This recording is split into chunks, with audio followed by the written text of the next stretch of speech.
I took one last drag of what would be my final cigarette, then walked into the rehab center without hesitation. The moment I stepped inside, they wanted to shave off the hair I took so much pride in. I stared defiantly at the counselor. Możesz wyjść. Drzwi są zawsze otwarte.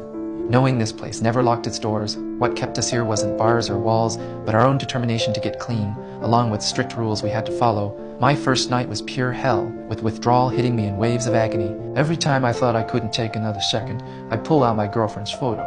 She and the baby she was carrying were my only reason to keep fighting as the newest resident. I started at the very bottom, doing the most basic jobs. I'd be elbow deep in a mountain of dirty dishes when the counselor would suddenly order me outside for training. I couldn't even run for long before collapsing on the ground, completely spent, when others tried to help me up. Something fierce sparked inside me, a stubborn refusal to give up. I struggled to my feet and kept running with grim determination in my eyes. Cycle after day, I'd push through the routine. Sure, I cried, when no one was looking, and sometimes the pain would make my whole body convulse. But thinking about the happy life waiting for me kept me going. Every agonizing struggle brought me one step closer to success.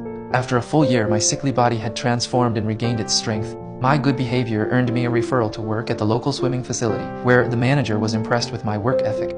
He even let me practice swimming after hours, though I still had to submit to searches when I returned to the center. Then came the setback. Higoe found my girlfriend's photo during one of those searches. Having personal items violated the rules, and just like that, I was demoted back to newcomer status as they shaved my head again. I knew I was starting over from square one, but this time I wasn't afraid. I'd become tougher and more resilient than before. Somewhere along the way, I found my stride. Literally, I felt like I had wings on my feet, easily outpacing everyone else.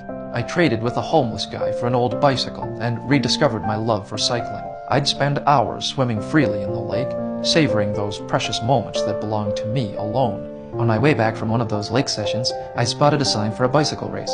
When I went to register, they told me it was actually a sprint triathlon, 700 meters of swimming, a 3-mile run, and a 12-mile bike ride. Without a second thought, I signed up for the whole thing. When the race began, I quickly fell behind the pack. By the time I reached the finish line, the area was completely deserted.